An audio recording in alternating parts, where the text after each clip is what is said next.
Ladies and gentlemen, the Shred Gaming.com video. Are Sony working on the PlayStation 5? Well, there have been a few rumours that have popped up on the internet recently, specifically started because of a job listing on the PlayStation's official webpage. It is calling for a senior game programmer who will be, and I quote, "We seek a senior game programmer to assist us in developing a game used for R&D purposes related to our next generation gaming system. It's a very rare opportunity, blah blah blah." The weird thing, however, is the preference is current and next generation gaming experience is desirable. They give a few examples like the PlayStation 3, the PSP and Xbox 360, but they don't list either the Xbox One or even the Wii U, or of course the PlayStation 4. But a few sentences below that, they do point out that 2013 witnessed the introduction of the PlayStation 4, and they said that, you know, it's the fastest selling PlayStation in history and revolutionized the way people, gamers play and engage online. And one of the keys to the PlayStation 4's early success is its ability to empower games creators. Now, my point being, it's really ambiguous whether they are indeed referring to the PlayStation 5 or that they are indeed referring to something regarding the PlayStation 4. Now, my gut feeling, regardless of the job description, is Sony are already R&Ding the PlayStation 5 because it doesn't make sense not to. It takes a long time for console specifications to be finalized. It is not a short-term thing because it's not like they say, oh, okay, well, these are the specifications, done. They have to, of course, figure out what roughly the specifications they need. They'll speak to games developers, they'll do some internal research and development, they'll probably tear down the PlayStation 4, and they'll probably tear down the previous generation as well, figure out what worked, what didn't work, where the bottlenecks were, you know, were there possibilities where the system was imbalanced, is there possibilities of improvement without too much cost, because at the end of the day, you know, they know that there's a tolerance of how much money they can charge the market, so they can't make the next generation system like $2,000. I'm obviously completely exaggerating, so they're going to go through all that, and they're probably already doing that now. So it's very ambiguous whether this system, whether this next generation system is indeed the PlayStation 5. Now, if it is the PlayStation 5, I can almost guarantee that they don't have any working components which are the PlayStation 5. It could be, for example, the original Xbox for some time was actually a convolution of different laptops, literally different laptops that were soldered and pieced together to make the original Xbox. The PlayStation 4, of course, was a development kit. It was running an AMD, I think it was, I can't remember which version of the FX processor it was, along with a Radeon graphics card and 8 gigs of RAM and some other bits and bobs. And that was the PlayStation 4. And this happened, of course, because the system is very PC-like, so it was actually kind of easy for them to do it. There were many iterations of the PlayStation development kit, and there's a very good chance that the PS5 is going to remain x86. I'm not basing this on rumours or supposition, but just by my own intuition. I think once you've gone x86, it would take a lot for them to go back at this point, unless there's a very good reason, like RISC processors, or an ARM processor, or something similar, or maybe a power architecture was really much better in terms of performance versus the power requirements and the TDP, maybe. But let's, just for the sake of assumption, assume that they are already working on the PlayStation 5, because I think it's a good chance they are. Whether it's this job which is hinting it, or whether it's just, you know, in the background. One thing that does kind of lean to me that this job might not be is it's a temporary position, but then again that doesn't really mean much, because, you know, if you are working there, let's say you work there for 6 months, they're not just going to be like, okay, well now you can go bye-bye. They're going to make you sign so many NDAs that you probably won't even be able to disclose to your friends what you had for lunch, let alone, you know, what systems you are actually working or developing on.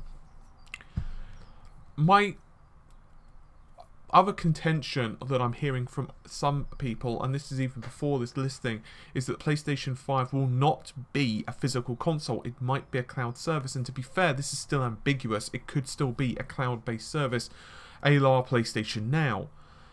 The argument I have against that, however, is the PlayStation 5, and I bet I'm basing this on pure conjecture, is not going to appear for at least 2 years, and I would be shocked if it was that early, but let's even assume 3. I think it's going to be between 2 to 4 years, depending on how fast developers can get through everything, you know, how much they can tap out the system. Let's say 3 years for the sake of argument.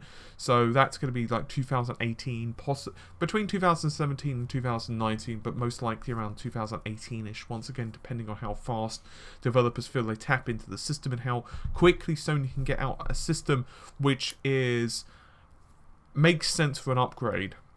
In other words, it has enough of a performance jump over the previous generation to warrant a PlayStation 4 owner saying, hey, these graphics look a lot better. So, the problem with cloud gaming, in a sense, is that it's not an established platform. By which I mean that I don't necessarily know if Sony would say to themselves, hey, you know what, let's give up our platform for a service. And although this is a really crap example, I'll probably think of a much better one 10 minutes after I stop recording the video. But look at television. You know, back in the day, at least in the UK, I'm sure it's very similar in the States as well, or wherever you happen to be from, you had regular terrestrial, you know, television channels, you know, the coaxial cable, and then you've also got, like, you know, satellite. But now, there's so many different competing services, because back then it was like, well, their way or the highway, effectively. You were kind of locked in. But now there are so many competing services. You've got Amazon, you've got Netflix, you've got Hulu, you've got bloody Now TV. Some of these obviously dependent on the region. Some of them, you know, they kind of suck in certain regions. Like Netflix is awful in one region, but really good in another region. Depending as well on whether you like TV shows or documentaries or movies and so on. Obviously some of this does depend on licensing. My point being though, it's very service orientated. So now us customers have a lot of choice. One of the reasons that Sony like the PlayStation 4 is because it's not a service, it's a physical device. And so, well, developers don't really need to worry about it. Imagine, however, it was just a service eventually that you could just plug into your system. It just streams, you know, like a $30 thing, a bit like Chromecast or something like that. There's nothing really stopping Electronic Arts, who have already got Origin, Steam, Valve, who runs Steam, or even, you know, let's say Ubisoft with Uplay or something like that, creating competing services. Or you could even get Electronic Arts who start doing $20 a month for older games, and then you rent games on a basis. And I'm not saying that eventually the market won't go that method or route, and I don't really like that idea because I've got numerous problems with it. See Silent Hills, for example. In other words, they can just pull a game, even if you love it. Games become a very commodity-based thing. It's actually one of the reasons I don't buy, well, on PC you don't really get a choice, to be totally honest. In average, you can buy physical copies, but on average, you know, even so, it's not ideal. But with consoles, I will always buy a physical copy, because you just never know. You know, if the console goes offline, this is one of the arguments, of course, that caused the original unveiling of the Xbox One to be really mired in some controversy, because people thought, hey, effectively you're turning the system into a bit of a service. Now, obviously, I'm going into a bit of a rant and a little bit of a ramble here. But my point being, I do think Sony, for at least the next generation of systems, will want a physical medium. And to be totally honest with you, with the next generation of systems that are coming out, the next level of components, I don't see a reason why Sony could not drastically, within just a couple of years, drastically improve the performance of the PlayStation 5 over the PlayStation 4. Just look at the technology we've got. The price of GDDR5 memory has massively fallen. It's falling fast, and we've got high bandwidth memory coming out as well that has, around 4 times roughly performance, depending obviously on the setup you've got, the speed of the GDDR5 memory and so on. But it's roughly going to be, I would say, about 4 times performance over GDDR5, given the cost and obviously the speed of the GDDR5 memory versus HBM. And obviously HBM2 is also coming out next year, which is going to offer even more ludicrous performance. You've got AMD, assuming they do stick with AMD. I'm going to make the assumption they will, because AMD's APUs at the moment are more advanced than anyone else's, at least as far as I'm aware. And so their APUs are going to be outfitted with Zen, which means an insane level of performance boost over the current generation. Supposedly Zen is going to be more power efficient as well. Not to mention the fact the next generation GCN architecture is going to be out this year, but there's going to be another generation, Arctic Islands, the 400 series, which is going to be out next year. My point being that there's going to be massive performance boosts.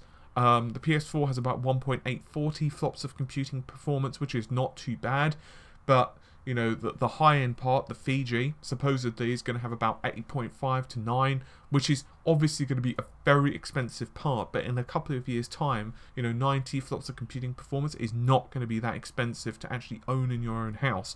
It's not. It's going to, you know, those parts are going to fall down, APU is going to become more powerful, high bandwidth memory is going to become the norm, DDR4 of course as well, so memory bandwidth is going to be less of a problem. HBM eventually will become considerably cheaper to produce, assuming they do go HBM. They might be going something else. There are different competing memory technologies, but let's just assume HBM. If they are going with AMD, there's a good chance they will be using HBM. And of course, some of this will also be very much in flux depending on what Nintendo do. For example, let's assume Nintendo go all out. I don't know when the next Nintendo console is coming out, because quite frankly there's just massive amounts of rumours, and I'm not even going to mention the code name at the moment because the code name could change on a dime. But let's assume at the moment the PlayStation 4 is getting a lot of mileage out of the world's most powerful games console, the world's most powerful games console, the world's most powerful games console. I'm not smacking Sony with that, or even Microsoft. I'm just saying that they're getting a lot of leverage with that, and some gamers are buying the PS4 simply because it's more powerful. I'm not criticising either side, it's just the facts, spouting customer data. But let's say Nintendo come along and they release a really powerful system. It could theoretically, if it comes out, let's say late next year or early 2017, let's say late 2016, early 2017. I'm not saying this is the rumoured date, I'm just giving a pure example, pulling out of my butt. They could easily have a system that's around the 4T flop mark without too much problem at that point, because die sizes are going to continue to shrink. We know that 16nm is going to be a thing later this year into 2016. TSMC, their partners, have already basically announced 28 to 16nm. We know, of course, that AMD are working on Zen and all these other technologies. The reason I'm using AMD when it comes to Intel is because, with Nintendo, is because historically, for the last couple of generations, Nintendo have used AMD GPUs. They used it for the Wii, they used it for the GameCube, which morphed into the Wii. The hardware is very similar, and now, of course, they've morphed that into, well, the Wii U. Effectively, they are very similar GPUs. AMD also was in the Xbox 360, although Nvidia were used on the original Xbox and so on and so forth. So AMD are used a lot in consoles. It's just how it's been, and there are talks. AMD put out some rumours and speculation that they are going to be utilised in another console, but they didn't say which one. So it's possible that that is, once again, Nintendo. So let's assume, for the sake of argument, that they could put out a part that's about 3.5 to 4 T-flops with a good selection of games. I maintain that either the PlayStation 4 or the Xbox One had a particularly robust first year. I'm not saying that it was awful, I'm not saying it's the worst in history, but, you know, I don't think it was particularly strong. I think they could have done better, and I think some of this did come down to delays. I'm not saying necessarily it was completely Sony's fault or Microsoft's fault, but it just is how it is, and it didn't help us as gamers when titles like, say, Drive Club were delayed. Regardless, let's assume, for the sake of argument, that Nintendo can put out a decent system. Let's just assume, for the sake of argument, 3.5 T-flops, 3 T-flops of computing performance. To be a little conservative, roughly 8 GB of memory. I don't think that's outside the realms of reasonability, to be totally blunt.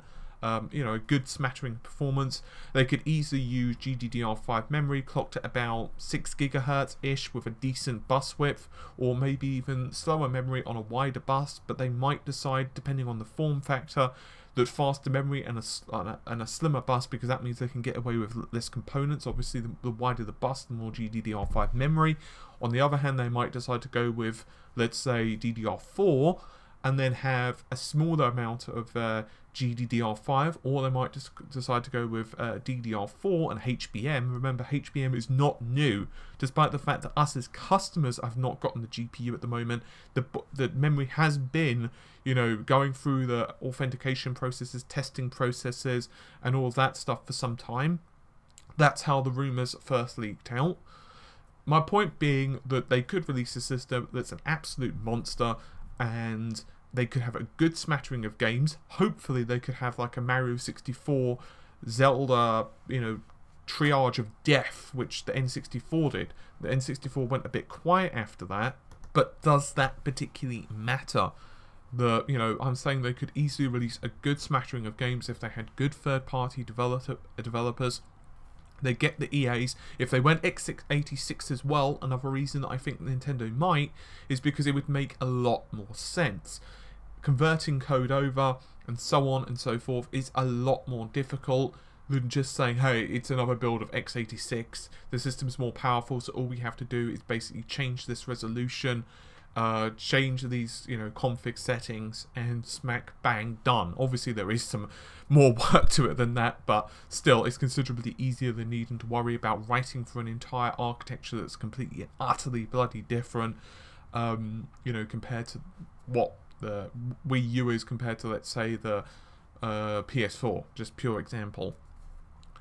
Then I could see Sony really saying to themselves, yeah, we need to get something out. So, does this job description mean the PlayStation 5 is in development? Probably not. It probably doesn't necessarily point to the PlayStation 5. But I would say that Sony would not call...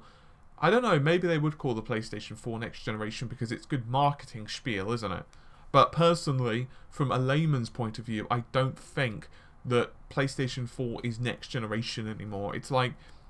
the PlayStation 3 games are not even being made by a lot of developers. If you look at the new Assassin's Creed or a lot of these titles, Xbox 360 and PS3 versions are just not being made anymore. And I'm sure that developers would kind of like to release them in some ways because, well, they've got a good sales base. At the end of the day, the Xbox 360 and PS4 are selling really well, but you've got a wider established base with the Xbox 360 and PS3.